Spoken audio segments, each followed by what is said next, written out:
Je sais pas si vous avez remarqué, mais le jeu de rôle, ça tourne autour d'une histoire. N'importe laquelle. Et parfois, ce n'est pas plus qu'un prétexte pour faire des scènes d'action. Et pourtant, ce n'est pas l'histoire qu'il faut privilégier pour créer une bonne partie. Ce qui va créer une bonne histoire. Oui, enfin, je vais vous expliquer. Imaginez que vous créez une aventure étoffée, complexe, avec de multiples rebondissements et des personnages charismatiques, variés et attachants. Eh bien, toutes ces qualités que je viens d'employer ne sont valables que dans la tête de la personne qui l'a écrite. Parce que lorsqu'elle est présentée aux joueurs et que ceux-ci la développent à travers le jeu, l'histoire ne devient plus l'œuvre d'une personne, mais d'un groupe entier. Et cela apporte beaucoup de changements dans la perception de cette histoire et les critères capables d'estimer sa prétendue qualité. Déjà, si l'histoire fonctionne en vase clos sans nécessiter ni la présence ni l'intervention des joueurs, c'est un problème. Comme nous sommes dans un jeu, il faut pouvoir y jouer.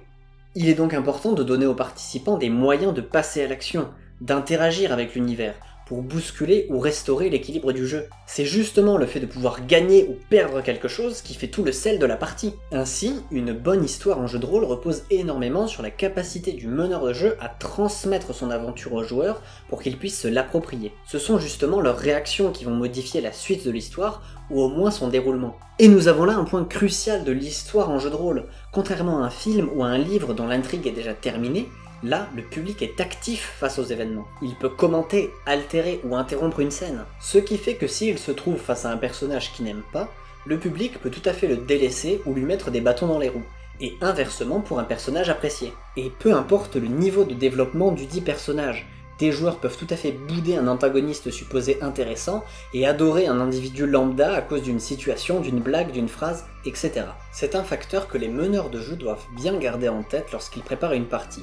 Les personnages ou thématiques qu'ils trouvent inspirants ne le sont peut-être pas pour leurs joueurs. Ce qui fait que toute la logistique autour des parties, le rythme, la distribution de la parole et notamment l'écoute du meneur de jeu par rapport au comportement de ses joueurs sont autant d'éléments essentiels à la réalisation d'une bonne histoire. Cela permet d'ajuster le tir en cours de route pour conserver ou renouveler l'intérêt durant la partie et faire que chacun y trouve son compte. La qualité d'une histoire en jeu de rôle ne repose donc pas sur sa base propre, mais sur ce que la partie aura suscité chez toute l'équipe, maître du jeu inclus. En prenant conscience de ce mélange des points de vue qui pèsent chacun dans la balance, le meneur de jeu a tout intérêt à observer les ressentis et les décisions de ses joueurs afin d'améliorer la partie. Et comme cette dernière est une conversation dans laquelle chaque intervenant est libre de dire oui, non, oui mais, non mais, la complicité et la motivation jouent un rôle important, voire central, voire indispensable. Et pour résumer ça de manière efficace, j'ai trouvé une citation tout à fait appropriée. L'aventure doit faire miroiter à chacun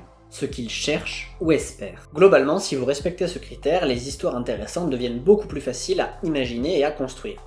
Démonstration. Il y a un justicier parmi mes joueurs ? Très bien. Les méchants seront donc des criminels notoires réputés pour leur méchanceté. Il y a un mercenaire cupide dans la bande ? Ok. Alors les criminels ont également volé un grand butin que tout le monde veut s'arracher. Ah, et l'équipe est aussi composée d'un magicien. Pas de problème. Le trésor des criminels sera truffé d'objets enchantés mystérieux qu'un sorcier rêverait d'obtenir et de déchiffrer. Et voilà, tout le monde a une bonne raison de se sentir impliqué dans la quête. Mais ça ne veut pas dire que les joueurs vont avoir exactement ce qu'ils veulent sans rencontrer de difficultés. Même en cas de victoire, il peut y avoir des dilemmes avec le mercenaire qui ne voudrait pas partager le trésor, ou le sorcier qui se demande si décrypter ces objets magiques ne serait pas finalement dangereux. Ou plus simplement, les obstacles de l'aventure sont assez corsés et il n'est même pas nécessaire de se poser ces problématiques d'éthique et de morale. Vous voyez ?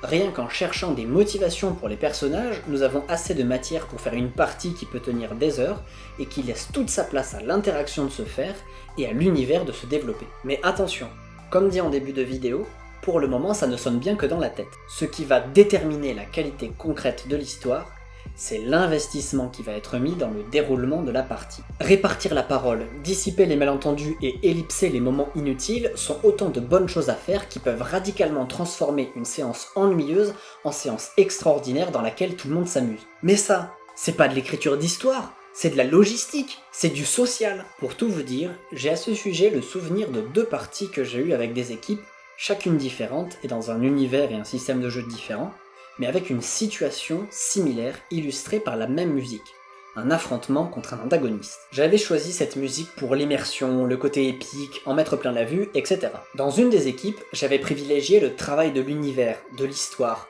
plutôt que la dimension sociale. Et pour l'autre, c'était plutôt l'inverse, c'est-à-dire que j'ai littéralement construit leur histoire comme ça. Ah bah tiens, ce serait rigolo si je mettais un méchant là. Et c'est tout, on va voir ce que ça donne. Eh bien, ça n'a pas raté. Dans les deux cas, la musique était super, forcément, c'était la même, mais d'un côté, c'était un cache-misère qui ne pouvait pas compenser les problèmes de la partie, lesquels étaient bien plus importants qu'une simple problématique de musique à mettre pour renforcer l'immersion. Et de l'autre côté, c'était la cerise sur le gâteau du super souvenir que cette partie a laissé dans le cœur de l'équipe et dans le mien. Et c'est ce qui compte le plus, le souvenir qui demeure, c'est l'amour que vous avez donné et généré autour de la table, l'écoute des autres et la création d'une ambiance saine qui permet à chacun de s'exprimer et de se respecter.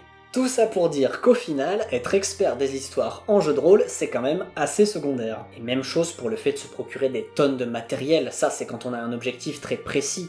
Mais à partir du moment où vous avez l'écoute et la complicité, vous donnez une feuille, un stylo par personne et c'est bon, vous voyagez où vous voulez. Et en plus, pour une fois qu'on peut gagner grâce au pouvoir de l'amour, allez-y, profitez-en. Mais alors, comment développer ces capacités d'écoute et de développement de la complicité?